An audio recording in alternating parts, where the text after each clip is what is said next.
Hello everyone, இன்னைக்கு ஹெல்த்தியான ஒரு அடை ரெசிபி பார்க்கலாமா? ஒரு டம்ளர் இட்லி அரிசி, அரை கப் பச்சரிசி, காராமணி பயிரும் பச்சை பயிரும் சேர்த்து அரை கப் எடுத்திருக்கேன். கருப்பு கொண்டக்கடலை அரை கப்பு, துவரம் பருப்பு ஒரு கப்பு, கடலைப்பருப்பு ஒரு கப்பு, உளுந்து அரை கப்பு, ரேஷன் துவரம் பருப்பு அரை கப்பு. இது எல்லாத்தையும் களைஞ்சு 4 மணி நேரம் ஊற வச்சுக்கலாம். 2 அரிசியும் தனியாக ஊற வச்சுக்கோங்க.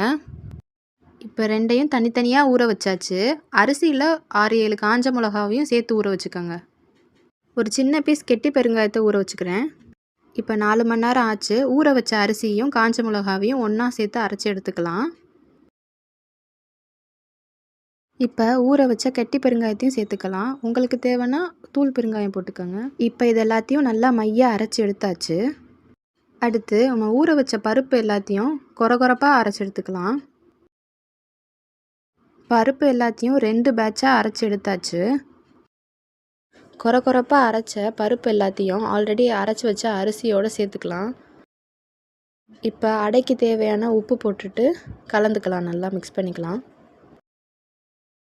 இப்படியே கூட அடை தோசை ஊற்றி சாப்பிட்லாம். ஆனால் இன்னும் கொஞ்சம் டேஸ்டியாக வேணும்ல, அதனால் வெங்காயம்லாம் ஆட் பண்ணிக்கலாம். ஒரு சட்டியில் எண்ணெய் ஊற்றி காஞ்சதும் கடுகு போட்டு வெடிக்க விட்டுட்டு பொடியாக கட் பண்ண